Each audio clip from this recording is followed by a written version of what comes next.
Good day, everyone. Welcome to another discussion where we attempt to bring money and meaning around your life and your legacy. After working a very long career, one day you decide to just wrap it up and you decide to travel abroad and spend the rest of your retirement years.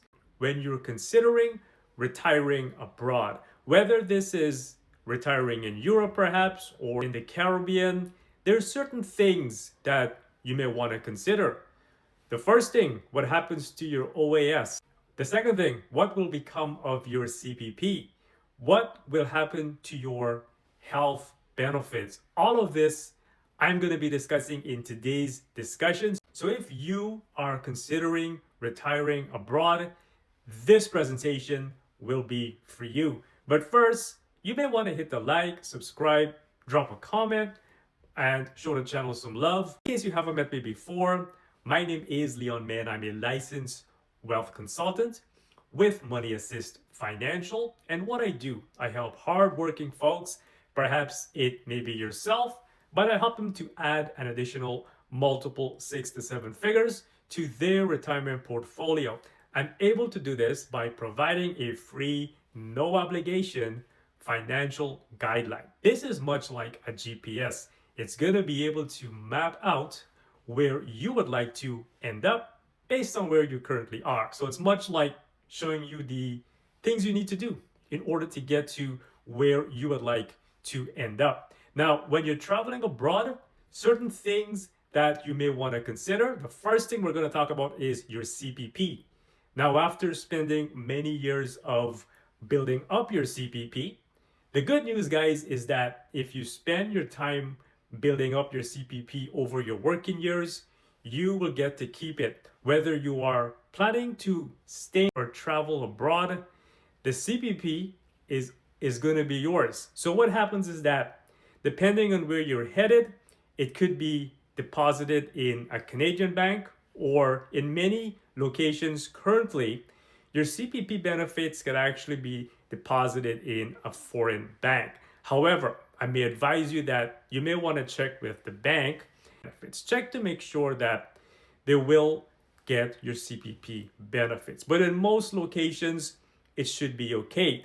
Now, when it comes to taxation is another story. If you are collecting CPP and you're a non-Canadian resident and you're planning to retire abroad, government will basically charge 25%, right?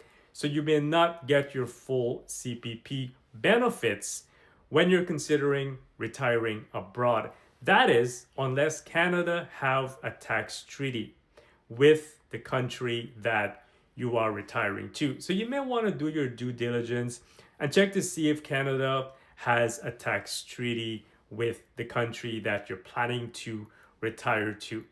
So CPP is pretty much portable, right? Meaning that you can take it wherever you want to go when you consider retiring abroad. However, your OAS is a little bit more tricky. Now, unlike a CPP, your OAS does not depend on what you worked for. It basically depends on your residency. For example, if you're above 18 years of age, you must have at least 10 years of residency in order to qualify for your OAS. Now, if you're considering retiring abroad and you have less than 20 years of residency, that is with OAS, then unfortunately your OAS is going to run out in 6 months.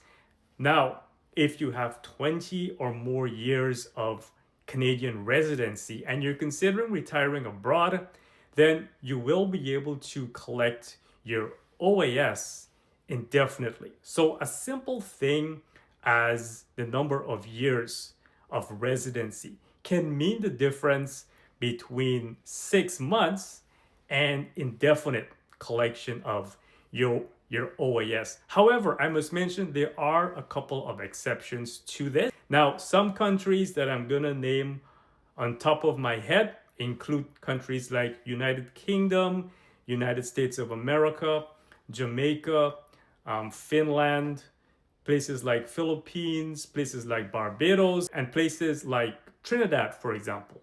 These countries, they have a very good relationship with Canada in terms of social security. So if you only have 10 years of residency in Canada, you may get the full OAS benefit, right? Because if Canada has a good relations with these, if Canada has good relations in terms of social security benefits, then you may get the full benefit even if you have 10 years of residency. Now, when it comes to OAS clawbacks, it may not matter if you are staying in Toronto or going to Tuscany.